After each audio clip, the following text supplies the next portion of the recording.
imagine que n'importe qui dans la rue puisse ouvrir ton portefeuille et voir combien tu as dans ton portefeuille et sur ton compte en banque, et surtout comment tu dépenses ton argent, ce que tu en fais, etc. Et tout ça, voilà, tranquillement, hein, alors qu'il a le droit de le faire, et toi, tu aurais le droit de faire pareil, hein. Tu peux aller voir le portefeuille de n'importe qui pour voir ce qu'il fait de son argent, combien il a, etc. Voilà. Imagine que c'est ça, hein. Eh ben, c'est ce qu'on va voir justement dans cette vidéo, hein, comment se protéger de ça. Pense à me mettre un petit pouce bleu, à t'abonner à la chaîne si t'es pas abonné. Je te rappelle que tu peux me soutenir, hein, en allant sur patreon.com/makertronic. Tu pourras mes vidéos de minage exclusives, hein. Sachant que tu sais que moi je suis mineur de crypto-monnaie depuis 2018. Ma spécialité, ce sont les spec coins, c'est-à-dire le minage spéculatif, hein, dans le sens où on va commencer à miner des coins qui sont des projets vraiment naissants, hein. On prend les projets au tout début, et voilà, on espère qu'ils vont valoir quelque chose, sachant que nous, on va commencer les projets alors qu'ils ne sont même pas listés, hein. Je veux dire, il y a des projets, on rentre dessus, ils sont en devnet, quoi, tu vois. Donc des fois, on les suit pendant 6 mois, 1 an, 2 ans, ça dépend. Il y a des projets que je suis depuis 2 ou 3 ans, hein. Je ne les ai toujours pas présentés à la communauté parce qu'ils ne sont pas matures, ils ne sont pas mûrs, hein. Mais il y a des projets, voilà, qui sont assez loin à venir, mais il y a d'autres qui, en quelques semaines, cassent la baraque, quoi. C'est comme ça, hein. Voilà, je te rappelle que je ne suis pas conseiller financier. Tout ce que tu verras dans cette vidéo n'est pas un conseil financier. Si tu veux un conseil financier, téléphone à ton banquier, il sera content de t'avoir au téléphone, hein. J'ai eu le mien hier au téléphone, justement. Alors voilà, donc ça c'est dit. Autre chose, hein, tout ce que je vais présenter dans cette vidéo, c'est à but éducatif, évidemment, hein. C'est pour t'expliquer comment fonctionne la blockchain, qu'est-ce que c'est qu'une blockchain qui est privacy, voilà, comment fonctionnent certaines blockchains en privacy, comme Monero par exemple ou Zcash. Voilà, donc tu as compris que voilà, tout ce que je vais dire dans cette vidéo, c'est à but éducatif, évidemment, hein. Donc, toi, je te rappelle, hein, que quand tu transformes en fiat, hein, tes crypto-monnaies, il y a la flat tax en France qui s'applique, hein, qui est de 30%. Et voilà, la nation, c'est un effort commun, hein, donc il faut participer. Alors, démarrons cette vidéo tout de suite, hein. Donc, je prenais l'analogie, tu vois, de toi qui te promènes dans la rue avec ton portefeuille, et quelqu'un a le droit, pendant que tu passes, hein, a le droit de regarder ce que tu as dans ton portefeuille, et aussi de voir tout ce que tu as dépensé, comment tu le dépenses et où tu le dépenses, hein. Ben voilà. Le problème de la blockchain, sa force, hein, c'est-à-dire sa transparence, est en train de devenir son plus gros défaut, hein. Et oui, la blockchain a un gros défaut, c'est aussi la transparence, hein. Et malheureusement, alors c'était quelque chose qui a été voulu justement en 2009, hein, par Satoshi Nakamoto. Le problème, c'est que c'est quelque chose qui est en train d'être détourné pour effectuer de la surveillance de masse, hein. Alors comme tu le sais, nous en Europe, on est dans un climat quand même assez délétère, hein. C'est un climat politico-social assez terrible, hein, où voilà, on parle de surveillance de masse, voilà, on est bien pire que la Chine au final. Ça sera bien pire, hein. Donc tu vois, voilà, on est dans ce climat-là. Donc c'est vrai que voilà, parler de vie privée, etc., on a l'impression que c'est en train de devenir quelque chose de dramatique, d'interdit, alors que la vie privée reste quand même un droit fondamental, hein, que je sache. Donc aujourd'hui, dans cette vidéo, on va voir un petit peu comment fonctionnent les crypto-monnaies qui sont en vie privée, qui fonctionnent et qui conservent ta vie privée. Alors il y en a qui conservent ta vie privée partiellement et d'autres totalement. Donc je vais t'expliquer tout ça. Alors évidemment, on va pas voir que la crypto-monnaie proprement dite, parce que ça ne serait que voir qu'un aspect du problème, hein. Il faut aussi qu'on voit les exchanges, hein, qui ne demandent pas de KYC, hein. Il faut aussi qu'on voit comment créer un portefeuille qui serait anonyme, hein.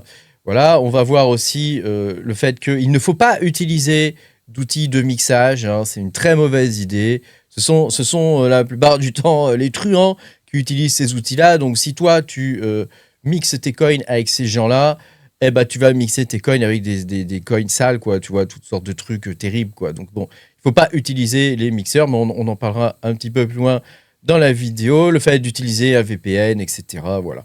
Et puis il y a toutes sortes de conseils de base pratiques à appliquer, voilà, pour pouvoir rester anonyme en crypto, quoi. Donc, alors, les crypto-monnaies, il y en a plusieurs qui existent, hein. Tu as d'abord Monero, hein, Monero, qui est la vraie crypto-monnaie cypherpunk, j'ai envie de dire, qui a suivi Bitcoin, hein. Et donc Monero, alors moi, c'est une crypto-monnaie que j'aime bien. Je suis en train de le miner actuellement, tu vois, du Monero, parce qu'il est rentable à miner. Donc, c'est intéressant de miner du Monero. Simplement parce que ça paye. Hein, voilà. Au-delà de ça, Monero, c'est une crypto-monnaie qui est entièrement cryptée, dans le sens où on ne peut pas savoir qui possède quoi, quelle transaction il a fait. Voilà, tout ça, c'est obfuscate, hein, c'est caché et on ne peut pas le décrypter. Donc, c'est voilà, le Monero garantit le fait que tu sois complètement anonyme, quoi.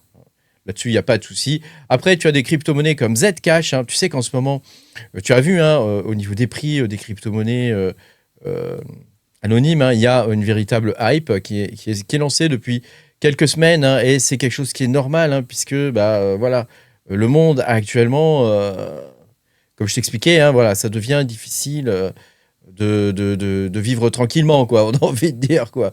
Dans bon père de famille, même, ça devient quelque chose d'assez compliqué. Hein. On veut te prendre ton argent. Hein. Donc voilà, Zcash, c'est pas mal parce que ça permet de lier les deux mondes, c'est-à-dire de lier le monde où la crypto-monnaie, comme Bitcoin, c'est quelque chose qui est transparent, mais où, si tu veux avoir ton petit bas de laine, par exemple, tu veux pas, par exemple, que quelqu'un sache que tu as, je sais pas moi, 2000 dollars sur ton compte crypto, et ben ça te permet voilà, de cacher des transactions et de cacher aussi ton... Alors, ton wallet, je crois pas, mais les transactions, ça permet en tout cas de cacher certaines transactions si tu le souhaites. Hein. Donc là, c'est à ton bon vouloir. Hein. Tu comprends ? C'est pas quelque chose qui est comme Monero où là, tout est caché, quoi. Voilà. Donc, alors ça, c'est le premier aspect, hein, c'est d'abord d'utiliser des cryptos comme ça. Un autre aspect aussi, c'est comment acquérir ces cryptos-là. Alors, le minage, c'est un bon moyen d'acquérir ces crypto-monnaies de façon totalement anonyme, hein, puisque le minage, de base, c'est pseudo-anonyme, c'est-à-dire que tu vas miner sur une adresse qui est nouvelle. Hein. À partir du moment où tu mines sur une adresse qui est nouvelle, personne ne peut savoir que ces cryptos sont à toi. Donc ça, c'est quelque chose de clair, quoi. Hein. Ça permet d'avoir... Alors, il y en avait qui appelaient ça d'avoir des coins vierges. Hein, d'avoir des coins vierges, c'est-à-dire qui sont liés à aucune transaction, qui n'ont jamais fait aucune transaction. Donc, même si tu mines, par exemple, je ne sais pas, moi, du Bitcoin, etc., à partir du moment où tu crées un nouveau wallet, tes coins sont vierges, personne ne peut les lier à toi. Hein. Bitcoin, il est pseudo-anonyme hein, là-dessus. Hein, voilà. Par contre, si tu vas sur un exchange où il y a un KYC, on va y venir là, eh bien, tu devras décliner ton identité et on pourra lier à ce moment-là le fait que toi, tu aies des coins. Alors, le KYC, c'est pas forcément une mauvaise chose en soi, hein, il faut bien le comprendre, mais ça peut devenir extrêmement néfaste à partir du moment où les organismes à qui tu confies tes données personnelles ne sont pas capables de garantir ta sécurité propre. Hein. Donc ça, c'est vraiment problématique. Actuellement, en France, c'est la fête du slip hein, au niveau des hacks. Donc ça devient véritablement problématique et le fait de devoir donner son identité avec sa carte d'identité, c'est en train de devenir extrêmement préjudiciable quand même à beaucoup de gens. Hein. Moi, je vois, il y a l'URSSAF, là, le page qui s'est fait hacker récemment. Hein. Donc, il y a énormément de données qui ont fuité, hein, contrairement à ce qui a été dit. Donc, bon, à mon avis, c'est gravissime, hein, ce genre de choses. Hein. Les gens peuvent, des gens mal intentionnés pourraient usurper ton identité, créer des comptes, faire des prêts à ton nom, etc. Après, c'est toi qui te retrouves à payer ces conneries-là. Hein. Donc, tu vois, ça peut devenir quand même extrêmement grave. Et malheureusement, la loi, elle est quand même relativement lente à agir, à te protéger à ce niveau-là. Donc, la meilleure protection reste la prévention. Et la prévention, c'est le fait de faire quand même le minimum possible de KYC. Hein. Donc, moins tu donnes ta carte d'identité, mieux tu te porteras. Hein. Donc, les exchanges qui ne demandent pas de KYC, il y en a pas mal en vrai. Hein.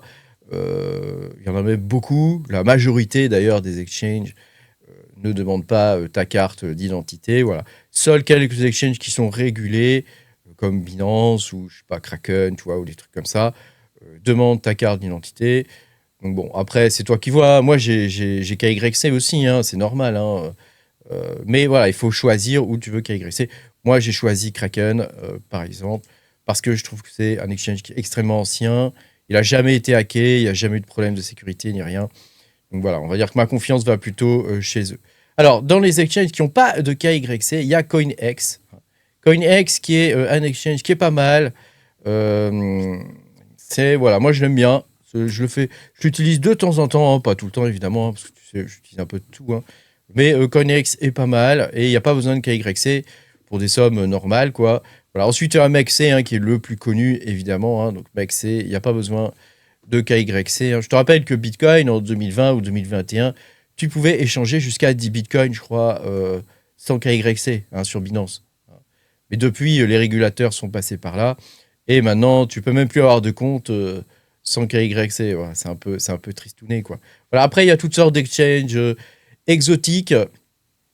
Il y avait Tradogre, par exemple, qui a été fermé, d'ailleurs. Voilà, ici, je te montre SafeTrade. Voilà, il y en a d'autres. Hein, il y en a de toutes sortes. Hein. Les exchanges de crypto-monnaies, voilà, il y a Rabbit, ou je sais plus trop quoi le nom, là. Enfin, voilà, il y en a de tout type. Hein. Voilà, fais attention, hein, évidemment, avec tous ces exchanges-là. Comme d'habitude, ne laisse jamais rien sur les exchanges. Hein. Cela uniquement te permet de faire l'exchange, hein, l'échange de crypto. Et après, quand tu as fini, tu retires tes coins. Et tu les retires où? Bah, tu les retires sur ton portefeuille, hein, sur ton wallet, ton hardware wallet. Hein. Et ça aussi, c'est pareil. Hein, les hardware wallets, c'est quelque chose qui est par définition pseudo-anonyme. Alors, je ne connais pas de hardware wallet qui supporte Monero, par exemple. Mais bon, voilà, depuis un exchange où il n'y a pas de KYC, tu fais je sais pas moi, tu fais ton transfert vers ton wallet, Ethereum ou Bitcoin ou ce que tu veux. C'est pseudo-anonyme, personne ne peut savoir que c'est à toi, sauf si tu le dis, évidemment. Hein, mais sinon, voilà, tu es tranquille. Donc, dans les bons hardware, hein, ceux que j'aime bien, tu as Tangem, hein, qui est très facile et très pratique, qui fonctionne sur ton téléphone. C'est vraiment le plus simple à utiliser. Tu as mon code Makertronic. Hein, je crois que tu auras 10% en plus du Black Friday, il me semble. Et tu as OneKey aussi. Hein. Alors, je te choisis des wallets. OneKey, l'avantage, c'est qu'il est totalement open source. Hein. Il n'y a pas de backdoor ou de trucs comme ça dessus. Je ne dis pas qu'il y en a sur Tangem, mais Tangem est partiellement open source de mémoire, alors que c'est pas le cas de OneKey, hein, qui est entièrement open source. Tous les logiciels, le firmware, tout est open source. Donc, tu es certain qu'il n'y a pas de cochonnerie normalement qui traîne dessus, sachant que tu peux compiler sur OneKey, hein, tu peux compiler le code et flasher le code. Donc, si tu es capable de le lire, tu es capable de vérifier que ton hardware wallet est clean. Parce que ça, c'est une des grosses problématiques hein, au niveau des hardware wallets. Hein, ce sont les backdoors. Hein. C'est un peu dommage. Hein. Hein, si tu prends un wallet pour te protéger et qu'il y a une petite porte dérobée, ma foi, bon, hein, c'est un petit peu embêtant hein, quand même. Hein. Voilà. Alors, autre chose hein, qu'il faut qu'on voit ensemble, hein, c'est le fait des mixeurs. Alors, les mixeurs, surtout, n'utilisent pas de trucs comme ça. Hein, c'est une mauvaise chose. Les mixeurs ne sont pas utilisés par le commun des mortels. Hein, c'est des trucs qui sont utilisés par des truands qui veulent blanchir la plupart du temps des cryptos. Hein, donc, et évite hein, d'utiliser ce genre de choses hein, parce que tu vas mixer du coup tes coins qui sont propres, hein, qui n'ont pas de soucis parce que toi, tu n'as pas de problème. Hein, donc, tu vas mixer tes coins qui sont propres avec toutes sortes de trucs illégaux. Donc, vraiment, évite les mixeurs. Hein. Il vaut mieux envoyer tes coins sur un exchange. Tu crées un compte sur MEXC, un nouveau compte sur MEXC, tu envoies les coins, tu les récupères et voilà, terminé. L'affaire est pliée. Hein. Et là, t'es réglo, c'est honnête et il n'y a pas de souci. Hein. Mais les mixeurs, vraiment, évitent ce genre de trucs. Quoi.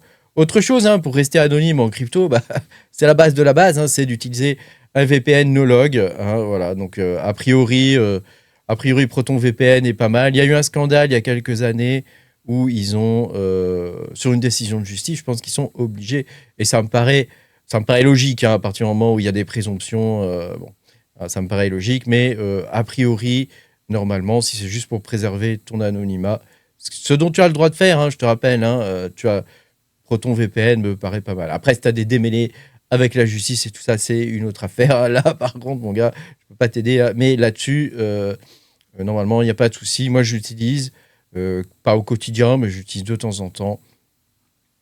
Et ça marche très bien et il est pas mal. Voilà. C'est pas, voilà, j'ai rien à donner de plus là-dessus. Pour moi, c'est quelque chose qui est bien, qui fonctionne bien. Et donc, tu peux être connecté, par exemple, à des exchanges en utilisant ce type d'outils pour rester anonyme. Voilà. Après, tu as évidemment tout ce qui est mail, anonyme, etc. Bon, là, après, on va pas rentrer dans ces trucs-là. Mais Voilà. Donc l'idée, tu vois, pour préserver ton anonymat sur Internet et en utilisant des crypto-monnaies, c'est d'utiliser des exchanges qui ne demandent pas de KYC, d'utiliser des crypto-monnaies qui préservent ton anonymat. Hein. Après, si tu veux vraiment utiliser du Monero ou des trucs comme ça, bah, il te faut monter une machine virtuelle sur ton PC, hein, et installer un wallet Monero dessus. Sinon, je connais pas. Tu me diras, hein, si toi tu connais des hardware wallets qui supportent Monero, mais moi j'en connais pas. J'en connais pas.